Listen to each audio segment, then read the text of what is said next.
Shalom Bapak Ibu dan yang terkasih dalam Tuhan. Saya mengajak kita untuk kita bersama merenungkan kebenaran firman Tuhan. Kita akan berdoa terlebih dahulu. Bapa di surga, terima kasih untuk kesempatan yang Tuhan anugerahkan kepada kami. Kami boleh menikmati kehidupan kami hingga saat ini. Kami bersyukur, berterima kasih untuk semua kebaikan Tuhan di dalam perjalanan kehidupan kami. Kami akan bersama belajar kebenaran firman Tuhan. Tuhan menolong kami, supaya kebenaran firman-Mu menguatkan kami, meneguhkan kami, dan membawa kami untuk kami mengerti apa yang menjadi isi hati Tuhan dan kehendak Tuhan bagi kami. Berbicaralah Tuhan kepada kami. Kami siap untuk mendengar. Di dalam nama Tuhan Yesus, Tuhan dan Juru Selamat kami menaikkan doa kami. Amin. Bapak Ibu Saudara yang terkasih dalam Tuhan, kita berada di hari yang ke-8 di bulan Agustus. Hari yang sangat bersejarah, hari yang istimewa bagi bangsa kita yang kita cintai, Indonesia. Mengingat akan kemerdekaan Indonesia yang ke-76. Bagaimana kemerdekaan yang dimaknai sebagai rahmat Tuhan, berkat Tuhan atas Indonesia. Dan mengingat akan perjuangan para pendahulu kita, para pahlawan yang mengorbankan diri mereka untuk merebut kemerdekaan Indonesia dari tangan penjajah. Perenungan kita pada kesempatan ini saya beri tema telah dipanggil untuk merdeka. Dan bacaan firman Tuhan dari Galatia pasal 5 ayat 13 demikian firman Tuhan. Saudara-saudara, memang kamu telah dipanggil untuk merdeka. Tetapi janganlah kamu mempergunakan kemerdekaan itu sebagai kesempatan untuk kehidupan dalam dosa. Melainkan layanilah seorang akan yang lain oleh kasih. Rasul Paulus kepada jemaat di Galatia mengingatkan dengan tegas bahwa mereka telah dipanggil untuk merdeka. Siapa yang memerdekakan? Dengan cara bagaimana dimerdekakan? Dan apa yang seharusnya dilakukan sebagai orang-orang yang telah dimerdekakan? Kalau kita membaca dalam Galatia pasal 5 ayat 1, yang memerdekakan jemaat di Galatia dan kita sekarang ini adalah Kristus. Supaya kita sungguh-sungguh merdeka, Kristus telah memerdekakan kita. Dan kita dinasihatkan untuk berdiri teguh dan jangan lagi mau dikenakan perhambaan. Bagaimana Kristus memerdekakan kita? Kristus memerdekakan kita melalui kematiannya di kayu salib. Penderitaannya untuk menanggung kutuk, menanggung dosa daripada manusia. Dalam 1 Petrus pasal 1 ayat 18 dan 19, Rasul Petrus mengingatkan umat Tuhan bahwa mereka telah ditebus dari cara hidup mereka yang lama, yang mereka warisi dari nenek moyang mereka, bukan dengan barang yang fana, bukan dengan perak atau emas, melainkan dengan darah yang mahal, yaitu darah Kristus. Seperti darah anak domba yang tidak bercela dan tidak bernoda. Harga sebuah kemerdekaan itu sangat mahal. Karena harganya adalah pengorbanan dan kematian Tuhan Yesus Kristus. Supaya kita tidak lagi menjadi hamba dosa, tetapi menjadi hamba kebenaran. Bapak Ibu Saudara yang terkasih dalam Tuhan, apa itu merdeka? Merdeka berarti bebas dari perhambaan, dari penjajahan, terbebas dari tuntutan, tidak terikat atau tidak bergantung kepada orang atau pihak lain. Itu artinya, orang yang dimerdekakan, orang yang merdeka, dia tidak terbelenggu oleh segala sesuatu yang menghamba atau memperbudak. Dalam kata merdeka terkandung dua pengertian, yaitu merdeka secara de jure, secara hukum, dan merdeka secara de facto, secara nyata. Pada pada saat kita semuanya percaya kepada Yesus sebagai Tuhan dan Juru Selamat kita, maka secara hukum, secara de jure, kita sudah dimerdekakan dari dosa. Tetapi secara de facto, secara fakta, kita harus menyadari bahwa kita juga masih berjuang, kita masih melawan keinginan-keinginan daging kita. Kita juga masih berperang melawan kuasa-kuasa kegelapan dan juga pengaruh-pengaruh dari dunia ini. Secara hukum sudah dimerdekakan, tetapi secara de facto, secara fakta, kita masih di dalam perjuangan, masih di dalam perlawanan untuk menghadapi musuh-musuh dalam kehidupan kita. Paulus mengingatkan kepada jemaat di Galatia agar jangan mempergunakan kemerdekaan yang telah mereka terima sebagai kesempatan untuk hidup dalam dosa. Merdeka bukan berarti bebas untuk berbuat semaunya sendiri. Merdeka bukan berarti bebas untuk berbuat dosa. Tetapi merdeka membawa orang-orang yang percaya seharusnya hidup dipimpin dan dikuasai oleh Roh Kudus. Karena ketika kita berperang, kita tidak bisa menghadapinya dengan kekuatan dan kemampuan kita sendiri. Sadarkah kita, Bapak Ibu Saudara yang terkasih, setiap hari kita itu berperang, kita itu berjuang melawan keinginan-keinginan daging yang ada di dalam diri kita. Kita bisa mengatasinya, kita bisa memenangkan pertandingan kita apabila kita memberi diri kita dipimpin dan dikuasai oleh Roh Kudus. Kita bisa melihat di dalam kitab Galatia pasal 5, mulai ayat yang ke-18 dan seterusnya.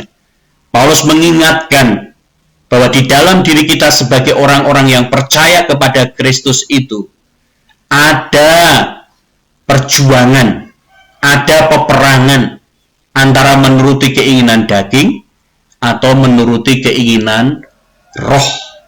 Tapi kehendak Tuhan bagi kita semua yang telah dimerdekakan adalah kita hidup dipimpin dan dikuasai oleh Roh Kudus.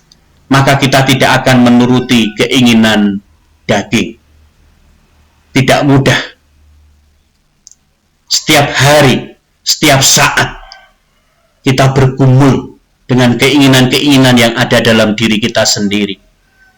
Dan juga serangan dari kuasa-kuasa kegelapan yang tidak terlihat tapi nyata. Dan pengaruh-pengaruh dari dunia ini.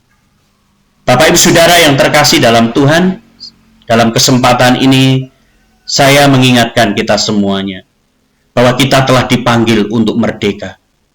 Kristus telah memerdekakan kita melalui pengorbanannya yang sangat mahal, yang sangat besar untuk kita semuanya.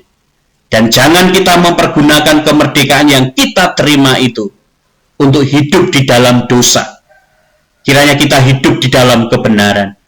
Kiranya kita belajar untuk hidup dalam ketaatan, hidup dalam kekudusan, memberi diri dipimpin dan dikuasai oleh Roh Kudus. Setiap hari, ketika godaan itu datang, menerpa kehidupan kita, menyerang kita, kita akan menolaknya. Kita akan berkata, tidak, aku mau hidup dipimpin dan dikuasai oleh Roh Kudus. Bapak Ibu Saudara yang terkasih, dalam perjanjian lama, ada seorang tokoh yang memberikan teladan bagi kita. Bagaimana mengatasi keinginan-keinginan daging. Bagaimana mengatasi godaan-godaan yang muncul di dalam kehidupan ini. Tokoh yang saya maksudkan adalah Yusuf. yang kisahnya dicatat dalam Kejadian pasal 39. Saat itu Yusuf berada di rumah Potifar. Dia menjadi budak di rumah Potifar. Tuhan menyertai Yusuf. Apa yang dikerjakan oleh Yusuf dibuat Tuhan berhasil. Rumah Potifar diberkati oleh Tuhan karena kehadiran Yusuf di situ. Berkat ada di dalam rumah Potifar, tapi juga di ladang-ladang yang dimiliki oleh Potifar di luar rumah, karena Yusuf disertai oleh Tuhan. Namun Yusuf mengalami godaan seksual. Godaan seksual itu datang dari istri Potifar, istri tuannya sendiri. Ketika istri Potifar melihat bahwa Yusuf ini seorang yang manis sikapnya, yang elok parasnya, dia kemudian memandang Yusuf dengan birahi. Dan Alkitab mencatat dia mengajak Yusuf untuk tidur dengan dia. Dengan tegas dikatakan, marilah tidur dengan aku. Dalam situasi yang demikian, Bapak Ibu Saudara yang terkasih, Yusuf menolak dengan tegas rayuan, godaan, bujukan dari istri Potifar. Dia mengatakan, bagaimana mungkin aku melakukan kejahatan yang besar ini dan berbuat dosa terhadap Allah. Walaupun dari hari ke hari Yusuf itu dibujuk oleh istri Potifar, dirayu oleh istri Potifar, Yusuf tidak mendengarkan bujukan itu. Dan sampai klimaksnya, ketika istri Potifar membujuk Yusuf untuk kesekian kalinya, Yusuf tetap menolak, dia tidak mau mendengar. Dan kemudian istri Potifar memegang jubah Yusuf. Yusuf lari meninggalkan istri Potifar, meninggalkan godaan yang dia alami. Walaupun akhirnya dia harus mengalami fitnahan dan dimasukkan ke dalam penjara. Tapi sebenarnya Yusuf keluar sebagai pemenang karena dia berhasil mengatasi keinginan dagingnya, hawa nafsunya, keinginan-keinginan yang bertentangan dengan apa yang Tuhan mau dalam kehidupannya. Bapak Ibu Saudara yang terkasih dalam Tuhan, kita semuanya telah dipanggil untuk merdeka. Jangan mempergunakan kesempatan kemerdekaan itu untuk hidup dalam dosa. Setiap hari kita harus menundukkan diri kita di hadapan Tuhan dan menyatakan, Tuhan, ini aku. Tuhan, inilah hidupku. Aku serahkan hidupku untuk dipimpin dan dikuasai oleh Roh-Mu. Setiap kali kita digodai untuk berbuat dosa, dengan tegas kita akan berkata, tidak. Aku mau hidup berkenan di hatinya Tuhan. Aku sudah dimerdekakan. Dan aku tidak mau menyalahgunakan kemerdekaan yang aku telah terima dengan harga yang sangat mahal itu. Hidupku berkenan di hatinya Tuhan. Tuhan menolong. Tuhan memberkati kita semuanya. Mari kita berdoa. Bapa di surga, kami telah bersama mendengar dan belajar kebenaran firman-Mu.